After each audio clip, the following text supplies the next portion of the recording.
आइए आज हम बात करते हैं, पहले टेंस वाइज एक्टिव और पैसिव को खत्म करते हैं। ठीक है, इसका टेंस वाइज शुरू करें। चलो स्टार्ट करते हैं।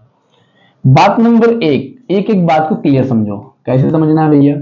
सबसे पहले हम बाय रूल दिखा देते हैं ताकि जल्दी से आ जाए। देखो, हम इधर बता रहे हैं एक्टिव में क्या क्या चीजें होती हैं, इधर बताएंगे पैसिव में क्या किया जाता है। तो बेटा कुछ बातें तो पहले कॉमन है, इनको देख लो। कॉमन क्या है? एक्टिव में क्या होता है, हमारे पास इधर सब्जेक्ट होता है। क्या होता है? सब्जेक्ट होता है। फिर कोई हेल्पिंग वर्ब हो भी सकती है, नहीं भी हो सकती है। फिर कोई यहां वर्ब होती है। कुछ हो चाहे ना हो, यहां ऑब्जेक्ट होना चाहिए। ठीक, ये एक्टिव की कंडीशन है। जब मेरे बच्चे, हम इन्हीं को पैसिव में बनाते हैं, क्या करते हैं? जब इन्हीं को पैसिव में बनाते हैं तो कुछ नहीं करते हैं, ये ऑब्जेक्ट जो है, इस ऑब्जेक्ट को ही हम सब्जेक्ट की जगह पर लाते हैं। इसके बाद जो इनके साथ सुटेबल हेल्पिंग वर्ब है इसको लिखेंगे। यही बस ध्यान देना, हमेशा यहां वर्ब की थर्ड फॉर्म लगेगी। क्या लगेगी? वर्ब की थर्ड फॉर्म लगेगी। आपके लेवल पे अक्सर जो आता है इसमें फिर यहां एक नया वर्ड बाई जुड़ता है। क्या जुड़ता है? बाई जुड़ता है। इसके बाद बस इसी सब्जेक्ट को यहां उठा के एज ऑब्जेक्ट लिख देते हैं और कुछ नहीं करते हैं। क्या इतनी बातें समझ में आ गई?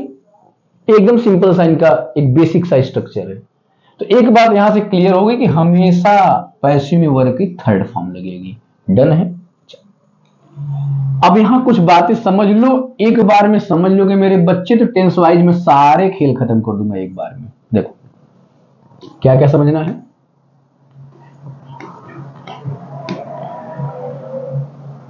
जितने भी इंडेफिनिट होते हैं, टेंस जानते हो ना, जितने भी इंडेफिनिट होते हैं उनके पैसिव में हमेशा उनके कंटीन्यूअस की हेल्पिंग वर्ब लगती है। किसकी लगती है बेटा? कंटीन्यूअस की हेल्पिंग वर्ब लगती है। हम एग्जांपल के साथ चलते हैं। इंडेफिनिट में क्या होता है? जैसे प्रेजेंट इंडेफिनिट में हेल्पिंग वर्ब क्या क्या है? डू है और डज है। तो इनके में इनके कंटीन्यूअस का लगेगा, मतलब या तो इज लगेगा, या तो एम लगेगा, या तो आर लगेगा। बात समझ गए? एकदम सिंपल। पास्ट में चले जाओ, पास्ट कंटिन्यूअस में क्या कहता है? पास्ट में चले जाओ, पास्ट इंडेफिनिट क्या कहता है? भैया हमारे पास हेल्पिंग वर्ब डिड आता है, नहीं तो नहीं आता है। लेकिन अगर पैसिव में जाएंगे तो हमारे पास कंटिन्यूअस में वाज और वर होते हैं। तो इसका मतलब यह हुआ कि अगर हमको पास्ट इंडेफिनिट का एक्टिव से पैसिव बनाना है तो वाज और वर ही लगेंगे। ठीक है, अब ध्यान। भैया फ्यूचर इंडेफिनिट में या तो विल होते हैं या तो सेल होते हैं, तो इनके कंटीन्यूअस में बी ऐड हो जाता है। तो इसका मतलब इनके पैसिव में या तो विल बी लिखेंगे या तो सेल भी लिखेंगे। बात समझ गए क्या? देखो सबके इंडेफिनिट एक बार में फिनिश हो गए। क्लियर है? बस इतना बात याद रखना। आगे बता दें। आगे क्या बताना बच्चे? अब कंटीन्यूअस की बात कर लेते हैं कि गुरुजी कंटीन्यूअस का कैसे बनता है। बिल्कुल गुरुजी, ये भी देख लीजिए। तो कंटीन्यूअस के एक्टिव में मेरे लल्ला और पैसिव में मेरे बच्चे दो बातें होती हैं। सारे जितने इनके क्या होते हैं, सारे जितने इनके कंटीन्यूअस होते हैं, जिनका जिनका बनता है, इनके कंटीन्यूअस में सेम हेल्पिंग वर्ब रखते हैं। क्या रखते हैं? सेम हेल्पिंग वर्ब रखते हैं। इसमें बीइंग जोड़ लेते हैं। क्या जोड़ लेते हैं?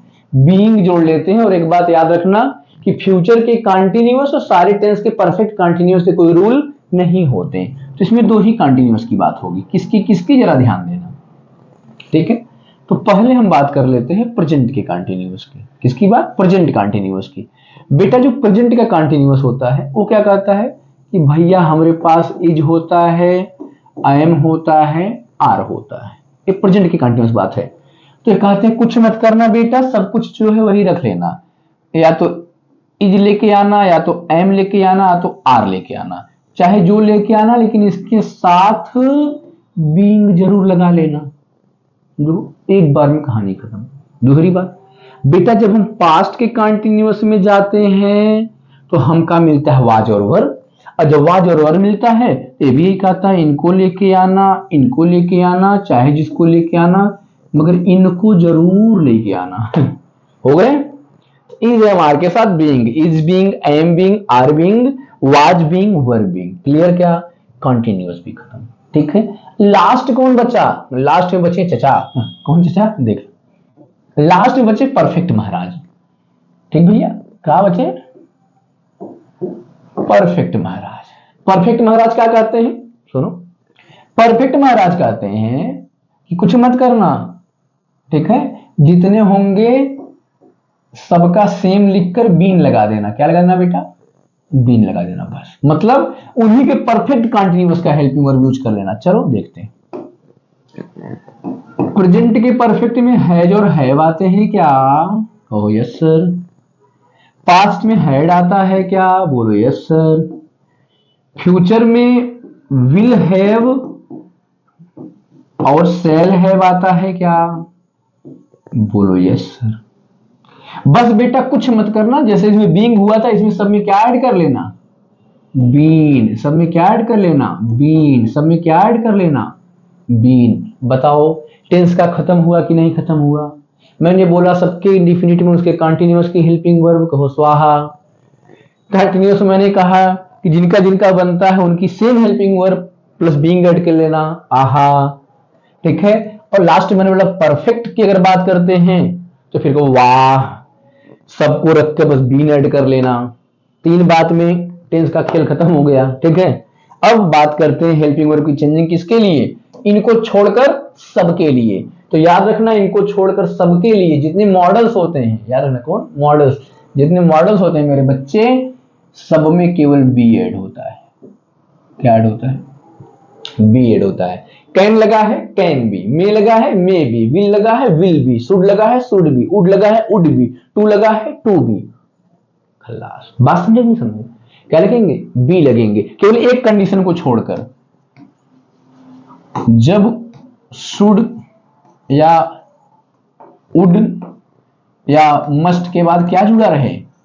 हैव जुड़ा रहे, तो हैव के बाद हमेशा बीन आती है। ये बात एकदम नोटिस कर लेना। ठीक है। मैंने बोला जब शुड या वुड या मस्ट हैव, मस्ट किसी भी वर्ब के बाद अगर हैव भी जुड़ा है हेल्पिंग वर्ब में तो क्या लगेगा? बीन लगेगा। अदरवाइज जितना मैंने रूल बताया उनके अलावा चाहे जो आएंगे सबके साथ बी यूज होगा। क्लियर है क्या? बोलो यस सर। पक्का ना?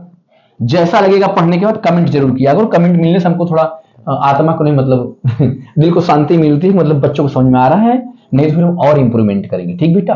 चल आगे बढ़ते हैं। अब करके देखते हैं होता कैसे है। ठीक है।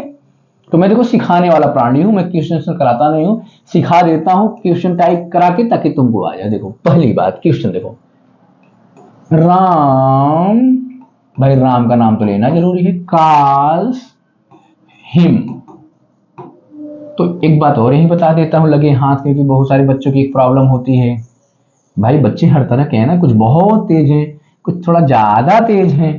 तो सुनो, एक वर्ड होता है बेटा सब्जेक्ट और एक होता है ऑब्जेक्ट। तो नरेशन तो है नहीं कि इसमें पॉजिटिव की जरूरत पड़ेगी, बस सब्जेक्ट ऑब्जेक्ट की जरूरत पड़ती है। कुछ कॉमन सी चीजों को लिख लो ना, कुछ कॉमन सी चीजों को लिख लो, जैसे ही का हिम सब जनबे करते हैं, सी का हर नहीं जानते जान लो, इट का भी कुछ होता है, इटे होता है।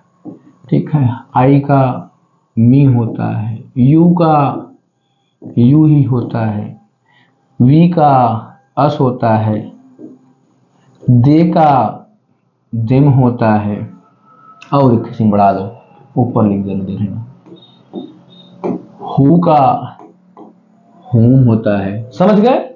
इतने की जरूरत पड़ती है, ये याद रखना। जब कभी सब्जेक्ट से ऑब्जेक्ट, ऑब्जेक्ट सब्जेक्ट चेंज करना होगा तो इनको ध्यान देना। तो भैया राम काल से हिम, सबसे पहले इनको लाएंगे, भाई को आगे लाएंगे तो हो जाएंगे ही। देखो मैंने कहा था ऑब्जेक्ट में जाओ, इसको घुमा के सब्जेक्ट में लेके आओ ही। टेंस पहचानो, यस या यस लगा है, प्रेजेंट इंडिफिनिट। तो प्रेजेंट इंडिफिनिट क्या कहता है? इनके इंडिफिनिट में कंटिन्यूअस की हेल्पिंग वर्ब, तो ही के साथ कंटिन्यूअस क्या आएगा? इज। वर्ब की थर्ड फॉर्म बोलता है कार्ड, फिर क्या लिखो? By, card by, Ram. समझ गए क्या? मस्त सा। दूसरी बात, ठीक है, you have done my work, you have done my work. ठीक बेटा, तो क्या लिखोगे देखो, तो तुम देखो क्या किया, माई वर्क। अगर न समझ में आया ऑब्जेक्ट बड़ा सेंटेंस रहे तो पूछ रहा क्या क्या किया, माई वर्क। तो यही क्या हो गए, अब यहाँ सब्जेक्ट बनकर आएंगे। देखो चेंजिंग बस इतने में ही होगी, अगर इनके अलावा कोई और चेंजिंग नहीं होगी, जो रहेगा वही रहेगा, माई वर्क। हैव था भाई सिंगुलर हो गया तो हैज लगाएंगे। रूल कहा है प्रेजेंट परफेक्ट हैज हैव से, तो बीन लगेगा, बीन लगा लो। My work has been. Done का डन डनाडन ऑलरेडी थर्ड फॉर्म है। सबसे मजेदार होता है परफेक्ट टेंस, क्योंकि इसमें हमको फॉर्म देखनी नहीं होती, जो है वही नोट कर लो, ठीक, थर्ड फॉर्म होती है। ठीक है, my work has been done by, Sanjog देखो यू बाई यू ही होता है, तो लिख लो भैया बाई यू। बताओ समझ में आया कि नहीं आया, ठीक है ना। कुछ नहीं करना, ऑब्जेक्ट लिखो, टेंस पहचानो, टेंस के हिसाब से रूल बता चुका हूं कैसे लगाना है। ओके नेक्स्ट, अब देखो जिसे मैं कहूं यू कैन टेक मैंगो। चलो you can take mango, simple सा। तो क्या हुआ भाई, क्या ले सकते हो, मैंगो। तो लिख लो भैया, पहले आ गया पैसिव में कौन, मैंगो। ई थे ए फॉर एक्टिव, ये है पी फॉर पैसिव। तो मैंगो, मैंने बोला टेंस अगर हटा और हैव नहीं लगा है तो डायरेक्ट इनके साथ क्या ऐड होगा, be, can be, mango can be. Take का थर्ड फॉर्म टेकन, किसका, बाई यू।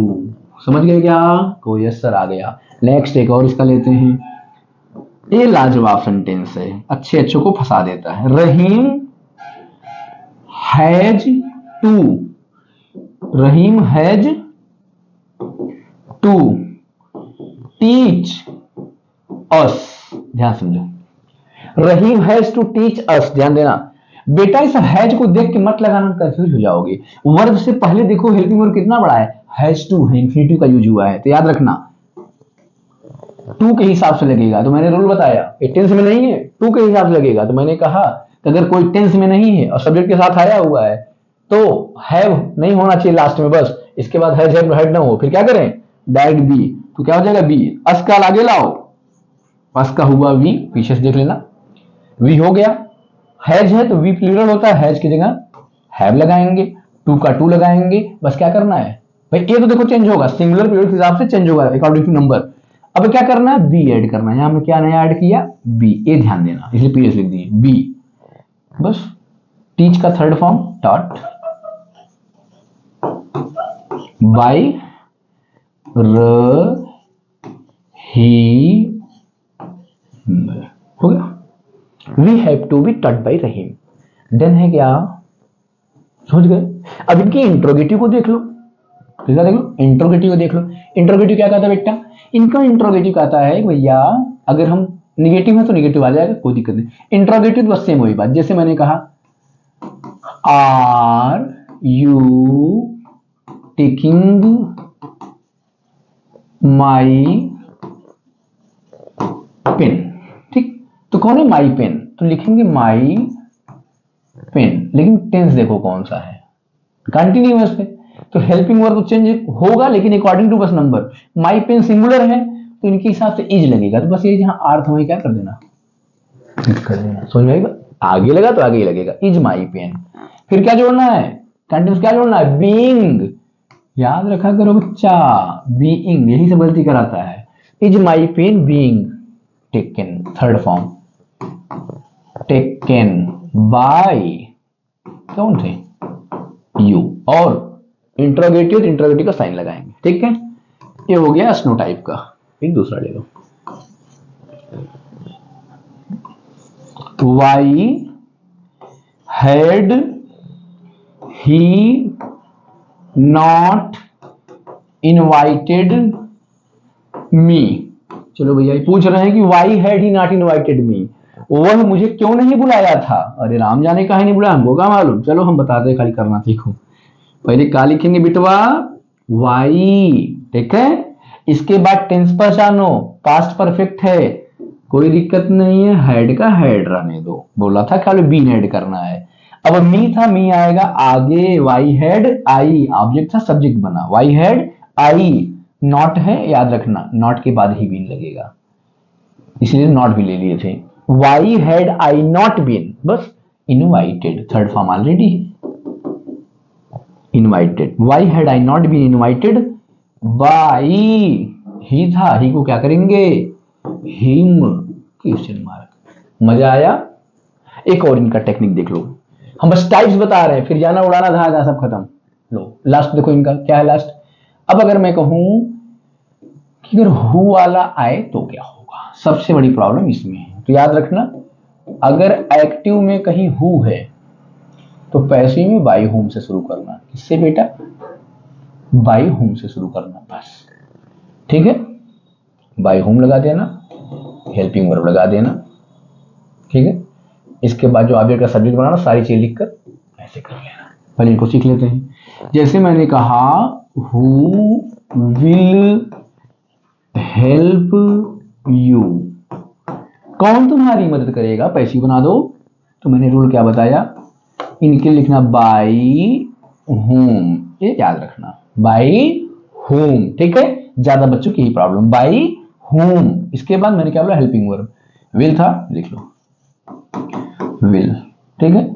फिर सब्जेक्ट लाओ, यू को इधर लाना, you, by home will you, by home will you. अब देखो प्रेजेंट इंडेफिनिट है तो क्या लगाएंगे, बी ऐड करना था, ये सब याद रखना पड़ेगा भैया, का है का जोड़ेंगे। By home will you be helped, बस बताओ मजा आया क्या, लाजवाब समझ में आ गया। दूंगा लास्ट में होमवर्क करना, ठीक है। ये तो हो गया कब, अगर हु से शुरू हो तब। आओ इन्हीं के साथ इनका जुड़वा भाई, उसको बुला लेते हैं, भाई तुम भी आ जा, गंदे बच्चे इधर आ। गंदा बच्चा कहो ना, देखो जब अगर गंदा बच्चा एक्टिव में आएगा ना तो वो कैसे आएगा, होम से आएगा। किससे आएगा, होम से आएगा, और लास्ट में फुल स्टॉप नहीं क्वेश्चन मार्क लेके आएगा, ठीक है। Very good.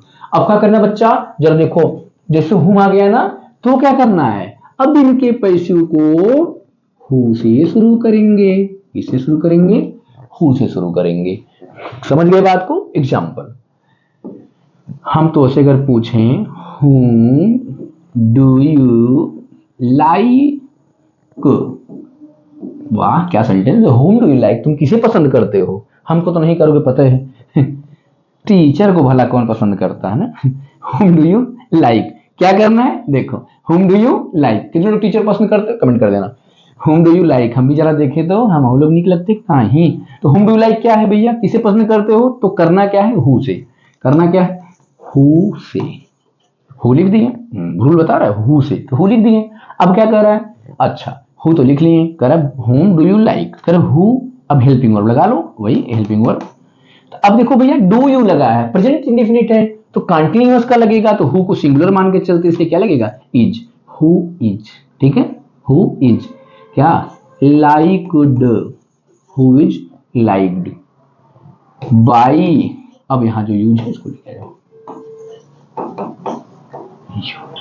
समझ गए क्या, मस्त मजा आ गया। होमवर्क दे दे, लो होमवर्क ले लो। यस, टेंस वाला कर लेना, चाहे जहां प्रीवियस ईयर क्वेश्चन पेपर में उड़ा के करना, बस इसके बाद इंपरेटिव बचा रहेगा, लाइव लेके पढ़ा देंगे। किसको किसको लाइव इंग्लिश तैयारी करनी है, ये वीडियो देखने के बाद बता देना, धोखे मारेंगे। जिसको जो करने की बताना, 3 घंटे की क्लास लेंगे, 3 घंटे में मारेंगे धांस, पूरी ग्रामर खत्म। समझ गए, सब लिखना सिखा दूंगा। पहला, Raju will not help Shyam, ठीक है, Raju will not help Shyam. Question number 2, will you study English. Third, who likes me। चौथा, fourth, whom have you called। Fifth, I have taken 100 rupees. I have taken 100 rupees. ये 5 क्वेश्चन है, इन 5 को कर लोगे तो लगभग लगभग तुमको समझ में आ जाएगा क्या सही क्या गलत है। एक और थोड़ा टाइप छोड़ दिया था, इसको बता देता हूं, ठीक है। लो, एक टाइप बेटा ये है कि जब कभी दो ऑब्जेक्ट आए, जैसे Ramesh give me a mango, ये अलग है, मैंगो अलग है। चल, इसमें क्या देखो, दो ऑब्जेक्ट है। रमेश दिया किसे, मुझे, क्या, आम, एक आम। अब समझो, एक आम दिया, मुझे दिया, तो कितने ऑब्जेक्ट, दो। तो ऑब्जेक्ट निकालने का दो ही तरीका, एक होता है पूछते हैं किसे, और एक होता है पूछते हैं क्या। ठीक बेटा, इन दोनों से जो आंसर आता है वही क्या होता है, ऑब्जेक्ट होता है। तो ऐसे जब भी कंडीशन आए तो ये दो तरीके से बन सकते हैं। कुछ नहीं करना है, एक बार पहले वाले को लेके आओ। आई गिव है, पास्ट इंडेफिनिट है, ठीक है। तो I was given, third form. देखो, पहले वाले को लाके यहां सब्जेक्ट बना लो, फिर सब कुछ लिखने के बाद दूसरे वाले को ऐसे जैसे था वैसे लिख दो। ये दूसरा वाला है, याद रखना, और ये पहला वाला चेंज हो गया। मैंगो, ठीक है, बाई रमेश। बात समझ में आ गई क्या? I was given a mango by Ramesh. दूसरा मेथड क्या है, ए मैंगो को आगे ले लो बस, तो जहां ये मैंगो था वहां मी चला जाएगा, ये नहीं चेंज होगा, याद रखना। A mango was given, a mango was given किसे, मी, बाय वही फलाने रमेश। ठीक है, अब फिनिश हो गया, ठीक है। टेंस वाइज कर लेना, सेंटेंस इस तरह का रहेगा, असर्टिव इंटरोगेटिव कर लोगे। प्रॉब्लम कहां होगी, इंपरेटिव में। वैसे अक्सर आप में आता नहीं, फिर भी बता दूंगा, इसलिए आ गया तो क्या होगा, ठीक है। हाँ, अभी क्या क्या सीखना हमको, नरेशन मस्त सा सीखना, जैसे जल्दी से इसको सिखाएं वैसे उसको भी सिखा देंगे।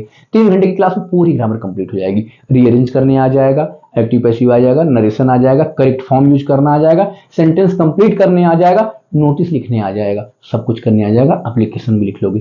समझ में आ गई बात? जितने तुम्हारे दोस्त हों, किसी भी क्लास में पढ़ते हो, और लोगों को भेजते रहना, सब्सक्राइब करते रहना, लाइक करना, कमेंट जरूर करना। और जिसको जिसको तैयारी करनी है क्लास 10th इंग्लिश की, वो लोग तो जरूर लिखेंगे। तुम लोग को समझ में नहीं आ रहा इससे क्या होता है, ये वीडियो देखोगे समझ जाओगे क्या होता है। ठीक बेटा, मस्त रहो, पढ़ते रहो, पूरी इंग्लिश तैयार हो सकती है।